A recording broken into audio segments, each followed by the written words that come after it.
Hello and welcome in our YouTube channel Metallurgical Facts. So this is the part 3 of Vizag RNL Management Trainee previous year paper solution, and we are doing 2017 paper, and this is part 3. Before this part we have given part 1 and 2. In that we have already solved question number 1 to 21, and in this part we will start from question number 22. Okay, so if you did not watch our previous video of this series, you must watch that videos to get idea about RNL previous year exam, how they can ask the questions in exams. So you will get some idea. The question is, uh, in a tensile test, the engineering stress corresponding to the maximum load is called. Okay, so this is very easy question, and we know the curve between the stress strain diagram, that is sigma or epsilon, or we can say the load versus elongation diagram. So we get the curve like that. So this is not exact curve, but I am writing a rough diagram. Okay, so this is the somewhere with that maximum load is applied. Okay, so this maximum load is corresponds to, so they are asking about the engineering stress corresponds to the maximum load. So so this load is also known as the tensile strength, and at maximum load, that is known as ultimate tensile strength. This means the ultimate tensile strength. So for this question we have options, that is yield strength, tensile strength, ultimate tensile strength, UTS, and D is the both B and C. So we can say that this B and C both are correct, because this UTS is also tensile strength. Sometimes it is called a tensile strength, but at maximum load this is known as UTS, that is a tensile strength, and here it gets fractured. Okay, so this is the point tensile strength from after which the necking get starts. In previous video we have already seen about this. Okay, so D option is correct for this question. The next question is the correct order of increasing resistivity of the following is. Okay, so they have given few something metals, semiconductors, insulators. Okay, so these are the combinations of those things, mixtures of those things. Okay, so this is nickel is a metal, and we found that from here we can identify that we have four things, that is one is nickel, doped silicon, sodium silicate, and pure silica. Okay, so we cannot learn the resistivity value for everything, but we have some idea regarding the resistivity, that how resistivity varies in the materials, in various kind of materials, like in insulators, in semiconductors, in metals. So I am making a line graph, sorry, line, and we will see how this resistivity varies. Okay, so now what I will do, I will draw a line. I will draw a line. Okay, so this is the line where I will write the value of I will not, I will write the order of that conductivity. Okay, so I will start from 10 to the power 7. Okay, so this is the lowest resistivity I am taking here. So this is 10 to the power 5 and 10 to the power minus 3. I am putting 10 to the power minus 1. Then so here 10, then it will go in positive values, that is 10 to the power 3, 10 to the power 5. This is approximate order. Okay, so I will tell you the order in which the resistivity lies, or you can also have the idea of conductivity, which is reverse of resistivity, or vice versa. Okay, so this is 10 to the power 11, 10 to the power 16. I say 10 to the power 16, and this is 10 to the power 6, 17. Okay, so we started from 10 to the power 7. So now I will write the order of the magnitude, these things in which the material lies. Okay, so this is the range here, 10 to the power 7 to 10 to the power 3. Okay, so this is the range where the resistivity of metal lies in between something. Okay, and after this range, 10 to the power 3 minus 3 to 10 to the power 3, the resistivity of semiconductor lies between somewhere. Okay, so this though, so we can say this 10 to the power 3. So here semiconductors, and after that after the 10 to power 3 or after the 10 to power 4, what we will get the range for insulators. Okay, so here what we see, we are seeing that this is in negative order and this is in positive order, that's 10 to power 17. Okay, so we can say that the resistivity of metals is lower. Okay, so this is at lower side, this is in between insulator and metal, and this is insulator. So the resistivity of insulators are very high. It means that they have conductivity is also very low. Okay, so why? Because we have one relation, that is 1 sigma is equals to 1 by rho. So if we have conductivity higher, then we will get resistivity lower. So also we know that in metals we have higher conductivity, high conductivity. That's why the metals have lower resistivity. Okay, so here I am writing that this metal something, just for an idea, I am writing the name of few metals like Ag, Au, Cu, aluminum. Okay, and in this semiconductor range, what I can write that this starts from silicon, that is in pure form. Then we can say that this germanium, this is also semiconductor material. Then after this, what we get doped material. Okay, doping is basically the impurity, and that resistivity is a strong function of this impurity. Okay, so if we will put the impurities, so its resistivity will get lower. Okay, so this is germanium, and so this is the range we get. And in insulator range, we can start from something from window glass. Okay, so this window glass, we know this window glass is basically the mixture of sodium silicate and calcium silicate, also SiO2. Okay, so this is the window glass, and which is the mixture of sodium silicate, calcium silicate, and SiO2. And after that, at 10 to the power 9, we get the bakelite range. This is the bakelite, which we use in electrical switches. Okay, so the switches which were used in home, that is made up of bakelite, because they are insulator of electricity also. Okay, and after that, in this range, what we get in 10 to power 10, 11, this is diamond or rubber. Okay, so nylon, polythene, and any kind of polymers we get. And after that, at 10 to the power 17, what we get SiO2, that is silica. This have the highest resistivity, that is silica. And after this is the PVC. So PVC is the second most resistive, and the SiO2 is the highest resistivity, have highest resistivity. Okay, after this PVC, mica is there also. Okay, so we can in this question they have given the nickel doped silicon, sodium silicate, and pure silica. Okay, so we can have idea by this that nickel will have the lower resistivity, and pure silica will have higher resistivity. Okay, so the correct order of increasing resistivity, we need to in order we need to in order of increasing resistivity. So we can say that the order of resistivity is increasing from this side to this side. So we can say that from metal to insulator, as we will move from a metal to insulator, it will increase. So in this type of questions, we need to understand the concept. Then we will move to the options, and we will check for the we will eliminate the options. Okay, so this is nickel, this is doped silicon, so this is not correct, because this is not in increasing order. This is pure silica, so this is pure silica at this end, and nickel is at this end.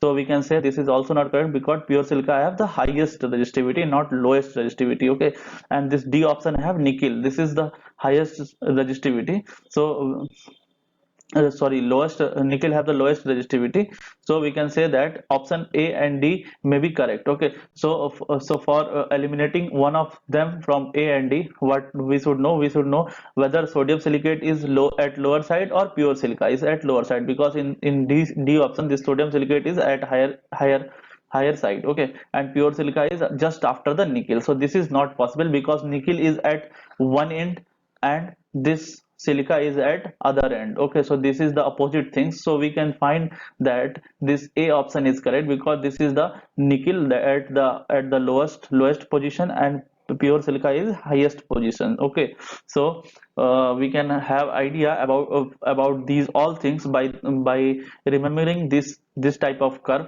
Although we need not to remember the order of the resistivity, but we can have idea that metals have the lowest, and then semiconductor have the moderate type, and the insulators have highest resistivity of electricity. Okay, so So the option A is correct for this question. The next question is, calculate the conductivity of copper at 300 Kelvin. The collision time for electron scattering is 2 multiplied by 10 to the power minus 24 at this temperature. Okay, so they have given the collision time and they are asking about conductivity. So we should know one relation between the conductivity and collision time. So that this is the relation I am writing here. This is sigma is equals to n e square tau by m. Okay, so this n is basically the number of free electrons per meter cube, and this e is charge of electron, this tau is collision time, and this m is mass of the electron, that is also rest mass. Okay, so this in this in this thing what we know, this in this formula we know about the collision time that is given. We can take e value, that is charge of electron. We can take mass of the electrons, but we don't know the n value. Okay, so they did not give in that exam that n value, and that n value we can calculate somehow by relating the Avogadro number to its density. So in copper, number of free electrons is 1. So for that I am directly writing here the value of n is equals to, this is standard value, so we can write directly, that is 8.50 into 10 to the power 28 per meter cube. Okay, so this is the value of n in case of copper at room temperature, that is 300 Kelvin. Okay, so now what we will do, we will put these values in this formula and we will get the conductivity value. So sigma is equals to, n value is 8.50 multiplied by 28 into 1.69 multiplied by 10 to the power 19 square multiplied by tau, that is 2 into 10 to the power minus 14, that is in seconds. Okay, so we can write it into the seconds, and this m value is basically the mass. So this mass is 9.1 into 10 to the power minus 3 1 kg. Okay, so from here we will get the sigma value, that will be in ohm inverse meter inverse. Okay, or per ohm per meter. Okay, so what I am directly calculating here. So the answer for this question, that is 4.8 into 10 to the power 7, and this value will be in ohm meter. Okay, so we can also write that ohm inverse meter inverse. So this is the correct answer for this question. What we need to find the n value. They did not give in that question in that year. Okay, so they asked this question from directly from Raghavan book.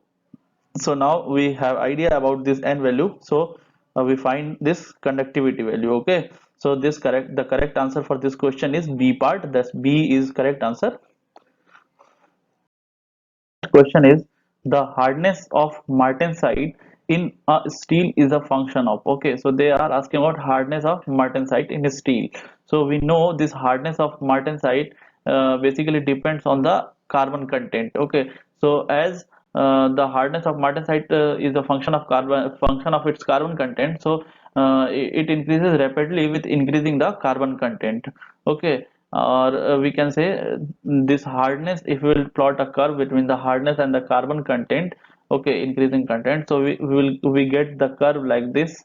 It means it increases rapidly if we will take the highest carbon percentage. Okay, so the correct option for this question is carbon content, and A option is correct. Okay, so it does not depend on the cooling rate or nickel content and the low location. So we can say this is easy question, and we can have idea about this, and about the hardness.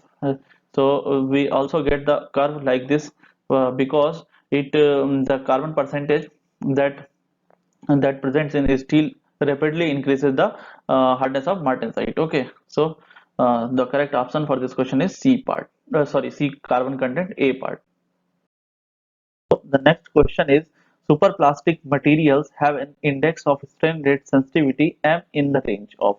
Okay, so one of the formula that you must have heard about, the power law. So this sigma is equals to A d epsilon by d dt the power m. Okay, so this m is basically strain rate sensitivity, and this m is equals to 0.2 for common metals, for general metals. Okay, metals or alloys, and this m value will be 0.4 to 0.4 to 0.9 if the material exhibits superplastic behavior. Okay, so what is this superplastic behavior? This is basically the behavior at it means that the metals that is deformed by several hundred percentage of strain without necking, so it can sustain the larger stress. Okay, so this means this superplastic means that that is deformed by the several hundred percentage of strain without necking. Okay, so the examples of superplastic are some of the stainless steel, some of the stainless steels are the example, and aluminum alloys are also example of superplastic material. Okay, so so the main quality that they possess are they have very fine grain size. So only if they have very fine grain size, they will be show the superplastic behavior. Okay, so for this question I have already told you that this m is equals to 0.4 to 0.9 for the superplastic material. Okay, so the correct answer for this question is C part. If they will ask about the common metals, we will put 0.2. Okay, this is for common metals. Next question is the energy gap in diamond is. So okay, so this is the direct question. There is no concept behind this. This is the insulator. Diamond is insulator. I have already told in previous question they have the highest resistivity values, and for this type of question we should know the directly the values for few standard things, that is like this silica, germanium, and diamond. Okay, so these are the important. Sometimes they will ask in exam about the energy gap of these things. Okay, so what is the energy gap? Energy gap is basically the energy difference between the valence band and the bottom of the conduction band. Okay, so this is the basically the if we will talk about one, we have valence band, and the other thing we have the conduction band. So this energy is basically the known as the E, that is energy gap, band gap energy. Also, this is known as band gap energy. Okay, so the silicon have the band gap energy is 1.1 electron volts, germanium have 0.72 electron volts, and this diamond have something around 5.5 electron volts, or sometimes they in some books they give the 6 electron volt also. Okay, so here in this option we find that this is not, this is the correct for the silicon. This is also not correct. This is very low value. This is also not correct. So 5.4 is correct value. So something around, if they will give 5.3 to 6 EV value, so that will be for the diamond only. Okay, and this 1.1 is for silicon, 0.72 is for germanium. Okay, so the correct answer for this question is A part. The next question is, in the Griffith equation, the fracture stress is proportional to.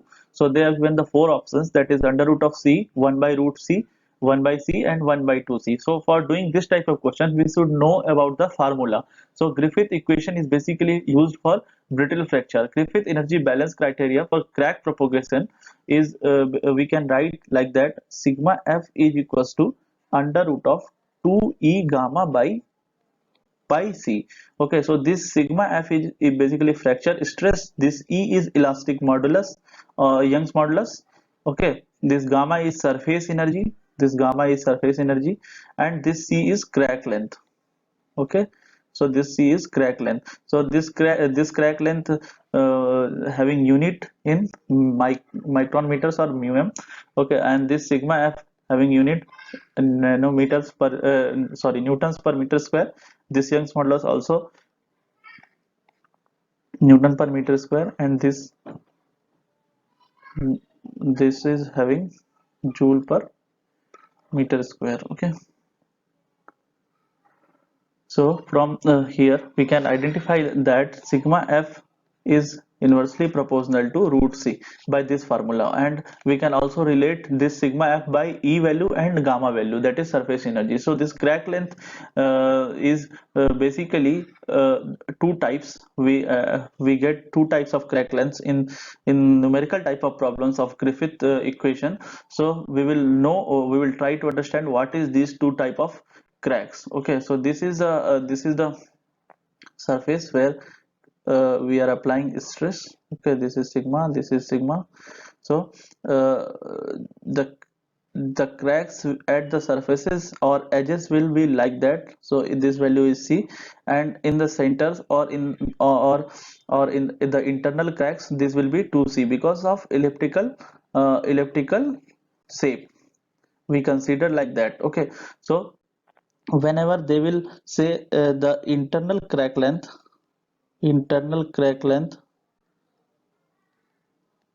we will take it as 2C, and whenever they will say this is edge crack length or surface crack length, okay, surface crack length or edge crack length, we will take it as C value. So this C is basically surface crack length, okay, surface crack length. So this is the doubt among the students while doing the numerical problems of Griffith theory. So most of the students do the wrong, they did wrong by applying this formula. They did not understand we should take 2C or we should take C value in this type of question. So whenever they will say internal crack length, we will take it as 2C. If they will say surface edge crack length, we will take it as C. Okay, so for this question, the answer of this question is B part, that is 1 by root C. So the correct answer is B part. Next question is, the stress required to operate a Frank Reed source is given by, this mu is shear modulus and this L is the length of the segment, that is the length of the dislocation line. Okay, so what is the formula? This question is also asked in the gate more than 2 or 3 times. Okay, so we should not do the mistake. This is the direct formula. Sometimes what we write, we take shear modulus as G value. Okay, so these are the terminology problem.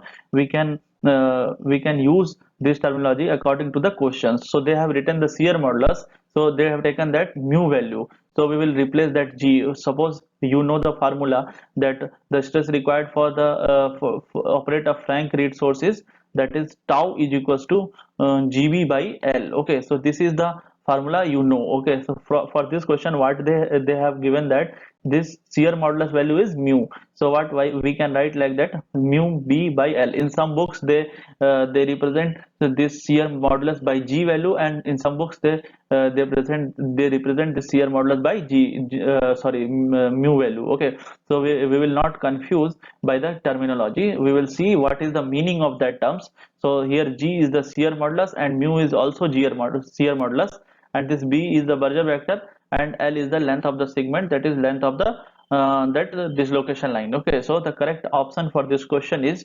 the square value will be not right. So this tau is equals to mu B by L is correct answer for this question. So A part is correct. The next question is, de-zinkification is prevented by adding. Okay, so they are asking about de-zinkification. You should know what is this de-zinkification. De-zinkification is basically the special type of corrosion. In some books they mentioned that special type of corrosion which happened in alpha brass. Okay, so this happened in alpha brass de-zinkification. So they are asking about de-zinkification is prevented by adding. So the option is 0.6% of arsenic to aluminum. So this is wrong because I already told de-zinkification is something related to the alpha brass. 0.5 of carbon to the zinc. This is also wrong. Okay, so the 0.04% of arsenic to the brass. This may be right because I told you the alpha brass, and this D is 0.06% arsenic to the iron. So this is also not correct. Okay, so this dezinkification is related to the alpha brass. What is this? In this dezinkification process, because basically the zinc is preferentially dissolved from the brass, leaving the sponge mass of copper. Okay, so suppose this the composition of this alpha brass is UZN. So what happened? What will happen? This zinc will dissolve preferentially, and this copper will be left with less strength. That is the little strength. Okay, so this is the basically the corrosion process, and this process can be prevented by adding 0.04% of arsenic. If we will add this 0.04% of arsenic, that will not let the zinc dissolve in preferentially from the alpha brass. Okay, so the correct answer for this question is C. This is how I show you that you can eliminate the options if you know the concept behind the things. Okay, so here I know that T-zinkification is related to the alpha brass, so we will find the options only related to the brass or alpha brass, which is correct. Okay, so this C option is correct for this question. Thank you guys for your attention. Hope you guys have learned something new in this video. We will try to add rest of the parts as soon as possible before RINL 2020 exam, and subscribe our channel and press bell icon to get notification for upcoming videos. Thank you.